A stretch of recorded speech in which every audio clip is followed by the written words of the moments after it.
نحمدہ ونصلی علی رسولہ الکریم، اما بعد، فاعوذ باللہ من الشیطان الرجیم، بسم اللہ الرحمن الرحیم، رب اشرح لی صدری ویسر لی امری واحلل عقدۃ من لسانی یفقہوا قولی، آمین یا الہی آمین۔ رب زدنی علما، رب زدنی علما۔ سورۃ البقرہ آیت نمبر 10، 11 اور 12 پڑھیں گے ہم اب۔ بسم اللہ الرحمن الرحیم۔ فی قلوبہم، ان کے دلوں میں، مارادن، مرض ہے، بیماری ہے۔ یعنی یہ منافقین کی ہی آیات آگے چل رہی ہیں۔ فی قلوبہم، ان کے دلوں میں، منافقین کے دلوں میں، فی قلوبہم، ان کے دلوں میں، منافقین کے دلوں میں، مارادن، بیماری ہے۔ فزادہم اللہ، پس بڑھا دیا اللہ تعالیٰ نے ان کو، مارادن، ان کی بیماری میں، ان کے مرض میں۔ یہ دیکھیں کتنے سخت الفاظ اللہ تعالیٰ نے استعمال کیے ہیں کہ وہ ہدایت جس سے ہماری ہمیشہ کی کامیابی انسان کا مقدر بننے والی ہے، وہ کوئی ایسے ہی نہیں مل جانی، بن مانگے نہیں مل جانی، بغیر کوشش کے۔ اس کے لیے کوشش کرنی پڑے گی، ہدایت مانگنی پڑے گی۔ تو جن لوگوں نے ایسا نہیں کیا، اوپر سے تو وہ مسلمان ہو گئے اور لیکن دل سے وہ منافق رہے، تو ان کے لیے اللہ تعالیٰ نے کہا کہ ان کے دلوں میں بیماری ہے، وہ بیمار ہیں، تو اللہ تعالیٰ نے ان کو بیماری میں بڑھا دیا۔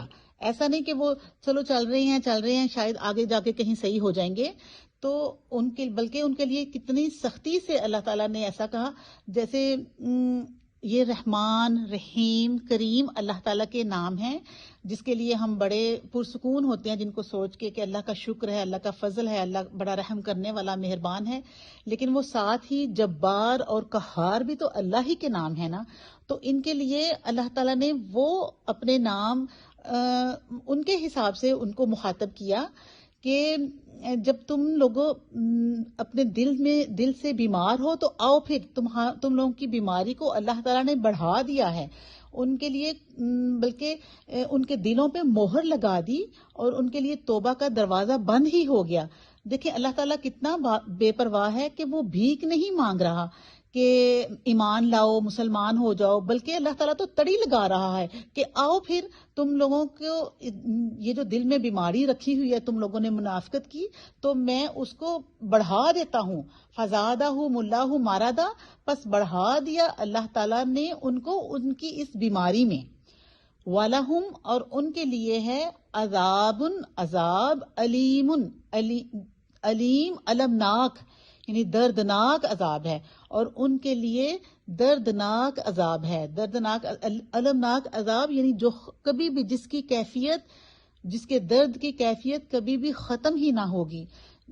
پچھلی آیات میں جب کافروں کا ذکر تھا تو ان کے لیے عذاب آیا تھا عذاب عظیم، یعنی بہت بڑا عذاب، اور ان کے لیے عذاب علیم، دردناک عذاب، اس سے بھی زیادہ خوفناک اور اس سے بھی زیادہ دردناک منافقین کے لیے، کہ اللہ تعالیٰ کو یہ اتنا ناپسند گروپ ہے۔ بما کانو، بوجہ اس کے، یکذبون، جو وہ جھٹلاتے تھے، جو وہ جھوٹ بول رہے تھے، اس کے سبب ان کے لیے عذاب علیم، المناک عذاب ہے۔ یعنی کہ سچائی ان کے سامنے ہونے کے باوجود انہوں نے جھٹلا دیا۔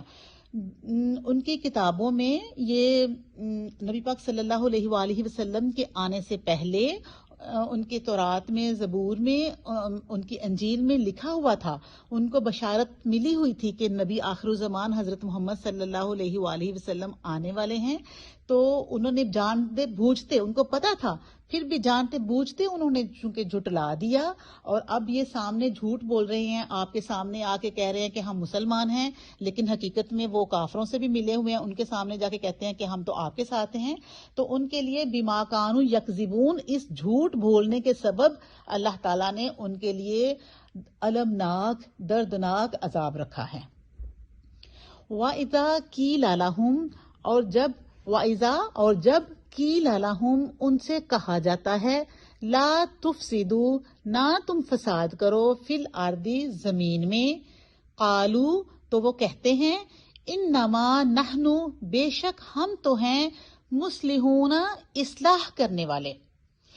جب ان سے کہا جائے کہ تم فساد نہ کرو، کہ یہ تم فساد پھیلا رہے ہو اس طرح سے کہ ادھر کچھ کہہ رہے ہو ادھر کچھ کہہ رہے ہو، تو یہ اصل میں فساد پھیلا رہے ہو، تو وہ کہتے انما نحن مصلحون، بے شک ہم تو اصلاح کرنے والے ہیں، صلح کرنے والے ہیں. کیونکہ وہ بظاہر تو بڑی میٹھی میٹھی باتیں کر رہے تھے نا، سب کے ساتھ سنوار کے بنا کے رکھ رہے تھے، ادھر بھی بنا کے رکھ رہے تھے ادھر بھی بنا کے رکھ رہے تھے، تو وہ بڑے خوش ہو رہے تھے کہ ہم تو اصلاح کرنے والے ہیں، ہم تو فساد کرنے والے نہیں ہیں. تو ان کے لیے پھر آگے اللہ تعالیٰ نے کہا الا، خبردار، انہم، بے شک وہی ہیں، ہم المفسدون، وہی فساد کرنے والے ہیں. الا یہ حرف تنبیہ ہے، اس کو کہا جاتا ہے حرف تنبیہ کہا جائے گا کہ وارننگ دی جا رہی ہے، خبردار، کہ خبردار ہو جاؤ، جان لو تم، انہم، بے شک وہ، ہم المفسدون، یہی فسادی ہیں، یہی حقیقت میں یہی فساد کرنے والے ہیں. ولکن لا، اور لیکن نہیں، یشعرون، وہ شعور رکھتے. اگین ان کے لیے یہاں پھر سے جیسے وہ پچھلی آیات میں آیا تھا کہ وہ دھوکہ دے رہے ہیں اللہ کو، اللہ کے رسول کو اور اللہ تعالیٰ کے ماننے والوں کو، لیکن اصل میں وہ اپنی جانوں کو دھوکہ دے رہے ہیں. تو ان کے لیے کہا گیا تھا کہ وہ شعور نہیں رکھتے. ادھر پھر شعور لفظ اللہ تعالیٰ نے ان کے لیے بولا کہ وہ کہتے ہیں کہ ہم اصلاح کرنے والے ہیں، ہم صلح کرنے والے ہیں، لیکن اصل میں وہ فسادی ہیں، لیکن وہ شعور نہیں رکھتے، ان کو اس کی سمجھ بوجھ نہیں ہے، وہ عقل سے فارغ ہیں. اللہ تعالیٰ ہم سب کو منافقین کے شر سے بچائے اور دنیا میں ایمان سے رہنا اور ایمان پہ عمل کرنا ہمارے لیے آسان کرے. آمین. السلام علیکم ورحمۃ اللہ وبرکاتہ.